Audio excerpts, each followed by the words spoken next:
একটু মালদহের দিকে নজর রাখতেই হচ্ছে, যেখানে ভুল চিকিৎসার অভিযোগে থানায় নালিশ। অভিযোগকারীর মাথায় বন্দুক ঠেকিয়ে হুমকি এবং নৃশংসভাবে মারধর। ঘটনাকে ঘিরে চাঞ্চল্য মালদায়। বেসরকারি নার্সিংহোমে প্রসূতির ভুল চিকিৎসার অভিযোগ, কিডনি পাচারের চেষ্টা নার্সিংহোম কর্তৃপক্ষের বিরুদ্ধে। এ বিষয়ে থানায় অভিযোগ দায়ের হওয়ার পরেই অভিযোগকারীর ওপর বন্দুক ঠেকিয়ে হামলা করা হয়। লোহার রড দিয়ে প্রসূতির স্বামীর মাথা ফাটিয়ে দেওয়ার পাশাপাশি বাইক ভাঙচুর করার অভিযোগ নার্সিংহোম কর্তৃপক্ষের বিরুদ্ধে। গোটা ঘটনা নিয়ে নার্সিংহোম কর্তৃপক্ষের বিরুদ্ধে থানায় লিখিত অভিযোগ দায়ের। ঘটনায় ব্যাপক চাঞ্চল্য মালদার সামসি এলাকায়।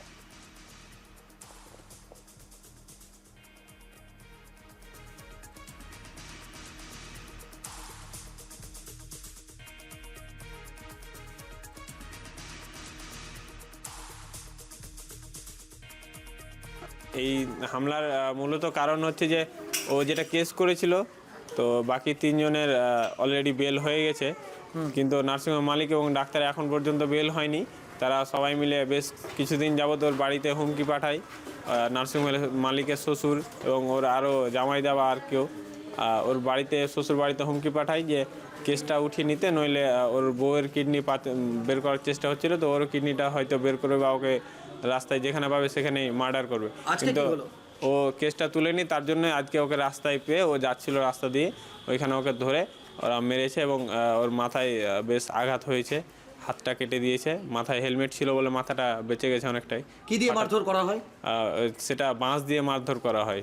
হাতে কি পিস্তল ছিল? হ্যাঁ, সেটা তো আমি শুনলাম, বলছে, যেহেতু আমি ছিলাম না তখন, আমি পরে এসেছি জায়গাটায়, ওখানে বাঁশ টাস পড়েছিল। এবং আর কি কি ছিল?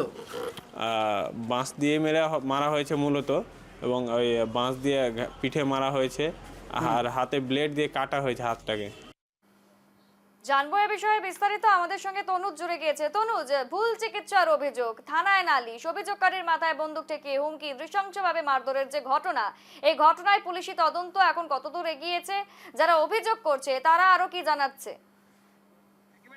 এই যে সমাজসেবা নার্সিংহোমের বিরুদ্ধে আমরা এর আগেই খবর করেছিলাম যে একজন প্রসূতি মহিলা, যার নাম রেশমিরা খাতুন, আর তিনি দেখো এই প্রসূতি, তিনি সেখানে হাসপাতাল, সেই নার্সিংহোমে ভর্তি হয়েছিলেন, আর একেবারে সেখানে ভুল চিকিৎসকের দ্বারাই অপারেশন হয়েছিল সেই রেশমিরা খাতুনের। আর এই কারণে, আর পাশাপাশি যেটা আরো মারাত্মক, যেটা অভিযোগ ছিল যে তার কিডনি পাচার করার একটা চেষ্টা করা হয়েছিল, এই কারণে তার দুটো কিডনি বিকল হয়ে যায়।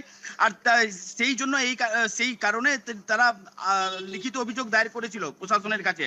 তারপরে প্রশাসনের তরফ থেকে কোনো রকম ব্যবস্থা না নেওয়ার কারণে তারপরে তারা আদালতে দ্বারস্থ হয়। আদালতে দ্বারস্থ হওয়ার পর মহকুমা আদালত রায় দেয় যে যারা ভুল চিকিৎসা করেছিল, যে অর্থোপেডিক যিনি ছিলেন, তার বিরুদ্ধে মামলা করতে হবে, আর পাশাপাশি যে নার্সিংহোমের যে মালিক, তার বিরুদ্ধেও মামলা করতে হবে। আর এই কারণে একেবারে দেখো, তার যে স্বামী আব্দুর রহিম, তাকে একেবারে বন্দুক ঠেকিয়ে প্রথমে হুমকি দেওয়া হয়, আর তাকে ব্যাপকভাবে মারধর করা হয়, নৃশংসভাবে একেবারে মারধর করার ঘটনা সামনে এসছে। আর এই ঘটনাকে ঘিরে ব্যাপক চাঞ্চল্য ছড়িয়েছে, লিখিত অভিযোগ দায়ের করা হয়েছে। আর পাশাপাশি যেটা তোমাকে জানিয়ে রাখছি, এই যে সমাজসেবা যে নার্সিংহোম বহুদিন ধরে এইভাবে রমরমিয়ে চলছে, আরো যারা সেখানে আশেপাশে যারা রয়েছে, প্রচুর নার্সিংহোম গজিয়ে উঠেছে ব্যাঙের ছাতার মতো, আর সাধারণ মানুষ ভুল চিকিৎসার শিকার হচ্ছে। আর এই কারণে ক্ষতির মুখে পড়তে হচ্ছে মানুষের স্বাস্থ্যের। আর স্বাস্থ্য যে এই যে স্বাস্থ্য দপ্তরের ভূমিকা নিয়ে এখন প্রশ্ন তুলছে এলাকার বাসিন্দারাও। আর গোটা ঘটনায় একেবারে কটাক্ষ করে যে বিজেপি নেতৃত্ব, আর পাল্টা সাফাই দিয়েছে তৃণমূল। অর্থাৎ বেশ কিছুদিন থেকেই কিন্তু এই ধরনের যে একেবারে গজিয়ে উঠছে নার্সিংহোমগুলো, সেই নার্সিংহোমগুলোতে এই ধরনের অপ্রীতিকর ঘটনা ঘটেই চলছে। একেবারে কিডনি পাচারের অভিযোগ, চেষ্টা করা হয়, কিডনি পাচারের চেষ্টা করা হয়, সেই সঙ্গে কিন্তু আবার এই ধরনের ঘটনার জেরে বিকল হয়ে পড়ে কিডনি। এখন এই সমস্ত ঘটনার প্রেক্ষিতে যিনি একেবারে বন্দুক ঠেকালো, তার বিরুদ্ধে কি পদক্ষেপ নেওয়া হয়েছে পুলিশের পক্ষ থেকে?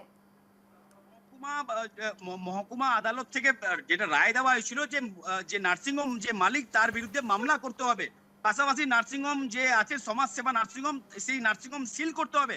কিন্তু দেখো, এখনো রমিয়ে চালাচ্ছে, এমনটাই অভিযোগ করছে পরিবারের সদস্যরা। আর যেটা আরো মারাত্মক অভিযোগ, যে বহুদিন ধরে হুমকি আসছিল, প্রাণনাশের একটা হুমকি আসছে, বারবার হুমকি দিচ্ছিল। আর দেখো, এই ঘটনা সামনে আসার পর একেবারে ব্যাপক চাঞ্চল্য ছড়িয়েছে। স্বাস্থ্য দপ্তরের ভূমিকা নিয়ে প্রশ্ন তুলছে পরিবারের সদস্যরা। সাধারণ মানুষের নিরাপত্তা ব্যবস্থা কোথায়? তরুণ সাধারণ মানুষদের নিরাপত্তা ব্যবস্থা কোথায় একেবারেই কি বলছে কোনো তারা? নিরাপত্তা কোনো কিছু নেই, এমনটাই পরিবারের লোকরাই অভিযোগ করছে। কারণ যেটা আরেকটা জিনিস তোমাকে বলছি, যে এই যে এত বড় একটা ঘটনা ঘটে গেল, কিন্তু মহকুমা যে আদালত যেটা রায় দিল মামলা দায়ের করতে হবে, পাশাপাশি নার্সিংহোম সিল করতে হবে, এখনো পর্যন্ত প্রশাসনের তরফ থেকে কোনো রকম হেলদোল নেই, এমনটাই অভিযোগ করছে পরিবারের সদস্যরা। আর এই যে এত ব্যাঙের ছাতার মতো গজিয়ে উঠেছে, যে এই যে সমাজসেবা নার্সিংহোমের মতো আরো প্রচুর মালদা জেলায় একেবারে ব্যাঙের ছাতার মতো গজিয়ে উঠেছে, কিন্তু দেখো ক্ষতি হচ্ছে সাধারণ মানুষের, এমনটাই বলছে এলাকার বাসিন্দারাও। অর্থাৎ ব্যাঙের ছাতার মতো একেবারে ভুরি ভুরি নার্সিং হোম কিন্তু গজিয়ে উঠছে, কিন্তু সেই নার্সিং হোমে স্বাস্থ্য ব্যবস্থা কতটা কিভাবে চলছে, আদতেও সেখানে কোনো গ্রহণযোগ্য অর্থাৎ যারা প্রকৃত প্রশিক্ষণপ্রাপ্ত সেই চিকিৎসক রয়েছে কিনা সেই দিকে কিন্তু কোনো রকম হেলদোল নেই। রাজ্যের স্বাস্থ্য ভবন কিন্তু একেবারে নির্বিকার এই ক্ষেত্রে, তাই আমজনতা কিন্তু বারংবার এই ধরনের সমস্যার সম্মুখীন হচ্ছে। তনুজ, এই ধরনের ঘটনা ঘটতেই থাকবে, রাজনৈতিক মহলে এই ঘটনা নিয়ে তোলপাড় সৃষ্টি হয়েছে। এখন পরবর্তীতে দেখার ঠিক কবে সিল করা হয় এই নার্সিং হোমটি। তোমাকে ধন্যবাদ। এবং যেই বিষয়টি উঠে এলো যে স্থানীয় মানুষরা কিন্তু অবিলম্বে চাইছে যে এই নার্সিং হোমটি যাতে সিল করা হয়, কিন্তু এখনো পর্যন্ত সিল করা হয়নি। এবং পাশাপাশি আরো যেই বিষয়টি উঠে আসছে এই ঘটনা ঘিরে কিন্তু রাজনৈতিক মহলেও যথেষ্ট চর্চা শুরু হয়েছে।